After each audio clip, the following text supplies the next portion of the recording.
রাজমিস্ত্রিকে আমরা গালি দেই। ইব্রাহিম আলাইহিস সালাম রাজমিস্ত্রি কাম করে নাই? তাহলে কোরআন সাক্ষ্য দেয় ইব্রাহিম আলাইহিস সালাম রাজমিস্ত্রি কাম করেছেন, তার সন্তান ইসমাইল আলাইহিস সালাম জোগালদারি করেছেন।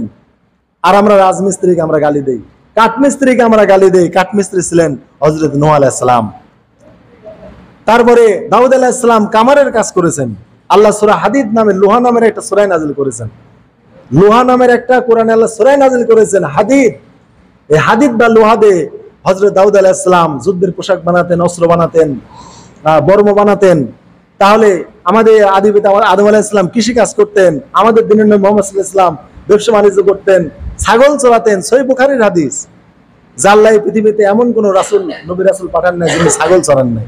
ইয়া রাসূলুল্লাহ, আপনিও চড়াইছেন? হ্যাঁ, আমিও কয়েকটা দিরহামের বিনিময়ে, টাকার বিনিময়ে আমি মক্কাবাসীদের ছাগল চড়াতাম। তাহলে হাজরিন, এই জন্য কোনো কর্মকে বা পেশাকে কখনো ঘৃণা করবেন না। সেটা যদি হালাল কর্ম হয়, হোক হালাল কর্ম কিনা এটা আমাকে দেখতে হবে।